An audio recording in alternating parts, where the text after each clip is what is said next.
اس کی یہ چاہت نہیں ہے کہ تمہیں عذاب میں مبتلا کرے، اس کی چاہت یہ ہے کہ تم اس کی چوکھٹ پہ آؤ، جھولی پھیلاؤ، اس سے خیرات اور رحمت مانگو، اور وہ تمہارے ماضی کے سارے گناہ معاف کر کے، ساری غلطیاں معاف کر کے تمہیں اپنی رحمتوں سے مالا مال فرما دے۔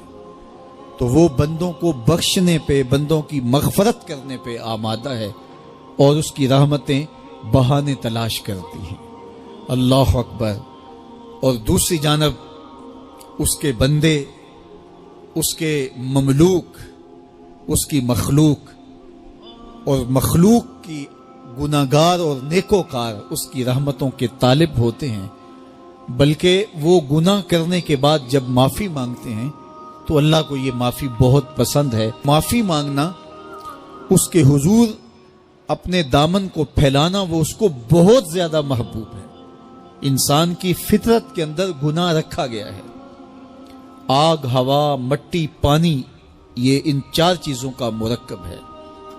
اس کے جو عناصر ہیں اس میں کبھی اعتدال قائم نہیں رہتا، اور اس سے گناہ سرزد ہو جاتے ہیں۔ گناہ کرنے کے بعد بندے کا اس گناہ پہ اصرار کرنا، اڑ جانا، ضد کرنا، توبہ نہ کرنا، اللہ کو یہ پسند نہیں۔ لیکن اگر اس سے گناہ سرزد ہو جائے تو پھر وہ توبہ کر لے تو اللہ کو یہ بہت زیادہ پسند ہے۔ جو اس سے ہو سکے نیکی وہ اللہ کے حضور پیش کرے، لیکن اس کے اندر جو شر رکھی گئی ہے، اس کے اندر جو قوتیں گناہ کی رکھی گئی ہیں، اس سے اگر اس سے گناہ سرزد ہو جائے تو پھر وہ اللہ سے توبہ کرے، اللہ کی طرف رجوع کرے، تو اللہ اس کی توبہ کو نہ صرف قبول کرتا ہے بلکہ اس کے گناہوں کو معاف کرتا ہے، اور گناہوں کو بدل کے نیکیوں میں تبدیل کر دیتا ہے۔ جب گناہ نیکیوں میں تبدیل ہو گئے تو جتنا بڑا گناہ گار تھا اتنا بڑا نیکوکار ہو گیا۔ حضرت سیدنا عمر رضی اللہ تعالیٰ عنہ بازار میں جا رہے تھے تو ایک شرابی نے ہاتھ میں بوتل پکڑی تھی شراب کی، تو حضرت عمر ہاتھ میں درہ رکھتے تھے اور آپ کا جاہ و جلال دیتنیت ہوتا، تو جو ہی حضرت عمر رضی اللہ تعالیٰ عنہ کو اس نے دیکھا تو ڈر گیا، اور دل ہی دل میں کہا، اے اللہ آج عمر کے قہر سے بچا لے، میں تیری بارگاہ میں سچی توبہ کرتا ہوں، اور جلدی سے شراب کو بغل میں چھپا لیا۔ اتنے میں حضرت عمر سر پہ پہنچ گئے اور گرج کر کڑک کے کہا کہ یہ تیری بغل میں کیا ہے؟ چونکہ اس کو بوتل چھپاتے دیکھا تھا تو وہ ڈر گیا، اور ڈرتے ڈرتے کہنے لگا، حضرت یہ سرکہ ہے۔ اب تھی تو شراب، لیکن ڈرتے ہوئے بولا، حضرت سرکہ ہے۔ تو حضرت عمر نے کہا، نکال۔ جب نکالا تو شراب نہیں تھی، واقعی سرکہ بن چکا تھا۔ تو جب اللہ کے حضور کوئی توبہ کرتا ہے، اللہ اس کے گناہوں کو بدل کے نیکیوں میں تبدیل کر دیتا ہے۔ حدیث پاک میں آتا ہے کہ قیامت کے دن اللہ ایک شخص کو کہے گا کہ اپنا نامہ اعمال پڑھ، تو وہ نامہ اعمال پڑھنے لگ جائے گا۔ تو نامہ اعمال کے اندر چھوٹے گناہ بھی ہوں گے، بڑے گناہ بھی ہوں گے، تو اللہ سے حیا کرتے ہوئے، شرم کرتے ہوئے وہ بڑے بڑے گناہوں کو چھوڑتا جائے گا اور چھوٹے چھوٹے گناہوں کو پڑھتا رہے گا۔ جب وہ سارے گناہ پڑھ چکے گا اور کتاب ختم ہوگی تو اللہ تعالیٰ اسے فرمائے گا، میرے بندے تو نے یہ جتنے گناہ پڑھے ہیں میں نے سب کو بدل کے نیکیوں میں تبدیل کر دیا۔ تو بندہ کہے گا، اللہ ابھی تو میرے بڑے بڑے گناہ رہتے ہیں جو میں نے پڑھے ہی نہیں۔ فَضَحِكَ النَّبِيُّ حَتَّى بَدَتْ أَنْيَابُهُ۔ حضور جب یہ بیان فرما رہے تھے تو حضور اتنا مسکرائے کہ صحابہ نے حضور کی داڑھیں دیکھ لی۔ تو پہلے وہ بڑے بڑے گناہ چھوڑے جا رہا تھا، لیکن جب اللہ فرمائے گا کہ میں تیرے گناہوں کو بدل کے نیکیوں میں تبدیل کر دیا، تو وہ کہے گا، ابھی تو بڑے بڑے گناہ رہتے جو میں نے ابھی پڑھے ہی نہیں۔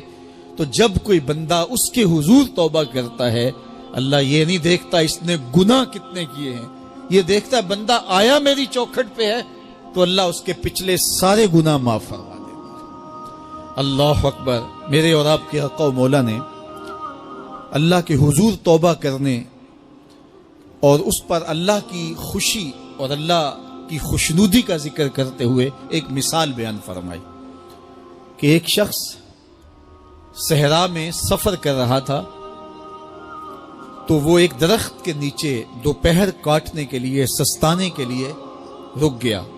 اور درخت کے ساتھ اپنے اونٹ کو باندھ دیا اور خود لیٹ گیا تاکہ دوپہر کاٹ لوں۔ تھوڑی دیر کے بعد جب اس کی آنکھ کھلی تو اس نے کیا دیکھا کہ اونٹ ماں ساز و سامان کے ساتھ غائب ہے۔ اب صحرا میں اونٹ کا گم ہو جانا گویا زندگی چلے جانے کے مترادف ہے۔ تو اس نے دائیں بائیں بھاگ دوڑ کے دیکھا کہ کہیں اونٹ کا نشان مل جائے، لیکن اونٹ کا نشان نہیں ملا۔ تا حد نظر کوئی انسانی آبادی نہیں۔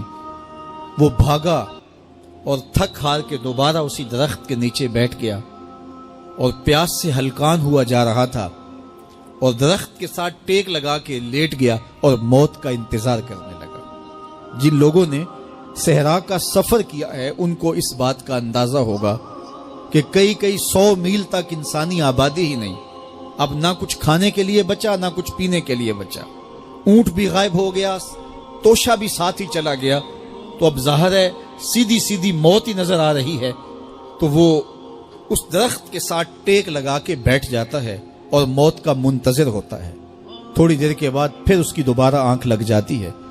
جب دوبارہ آنکھ لگتی ہے تو تھوڑی دیر بعد پھر آنکھ کھلتی ہے۔ جب دوبارہ آنکھ کھلتی ہے تو دیکھتا ہے کہ اونٹ جو گما تھا ماں ساز و سامان کے اس کے پاس کھڑا ہے۔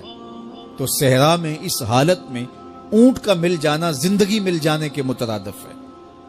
تو وہ اتنا خوش ہوا کہ خوشی کی انتہا نہ رہی، بلکہ مسرتوں کے ہجوم میں درک گیا اور کہنے کیا لگا، اللہم انت عبدی وانا ربک، اے اللہ تو میرا بندہ اور میں تیرا رب۔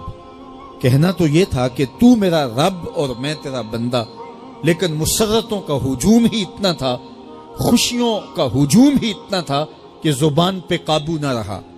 کسی کے آنے سے ایسے ہوش اڑے ساکی کے، شراب سیخ پہ ڈالی اور بوتل میں کباب۔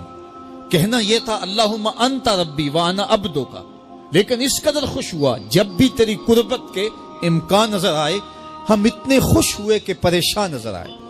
تو کہنا یہ تھا کہ اے اللہ تو میرا رب اور میں تیرا بندہ، لیکن خوشیوں کے ہجوم میں وہ کہتا ہے اللہم انت عبدی وانا ربک، اے اللہ تو میرا بندہ اور میں تیرا رب۔ حضور یہ بات بیان کرنے کے بعد صحابہ سے پوچھتے ہیں کہ ذرا بتاؤ اس بندے کو کتنی خوشی ہوئی کہ خوشی میں زبان بھی قابو نہ رہی اور اپنے آپ پہ کنٹرول نہ رہا، اور خوشیوں کے ہجوم میں اسے یہ بھی پتہ نہیں چل رہا کہ وہ کیا بول رہا ہے۔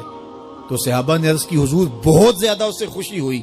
تو میرے حضور نے یہ بات کرنے کے بعد ارشاد فرمایا، جس طرح اس کو گما ہوا اونٹ ملا اور اس کی خوشی کی انتہا نہ رہی، تو فرمایا جب کوئی شخص توبہ کرتا ہے اور اللہ کی حضور پلٹ کے آتا ہے، گناہوں سے معافی مانگ کے اس کی دہلیز پہ آتا ہے، میرے حضور نے فرمایا اللہ اس سے بھی زیادہ خوش ہوتا ہے۔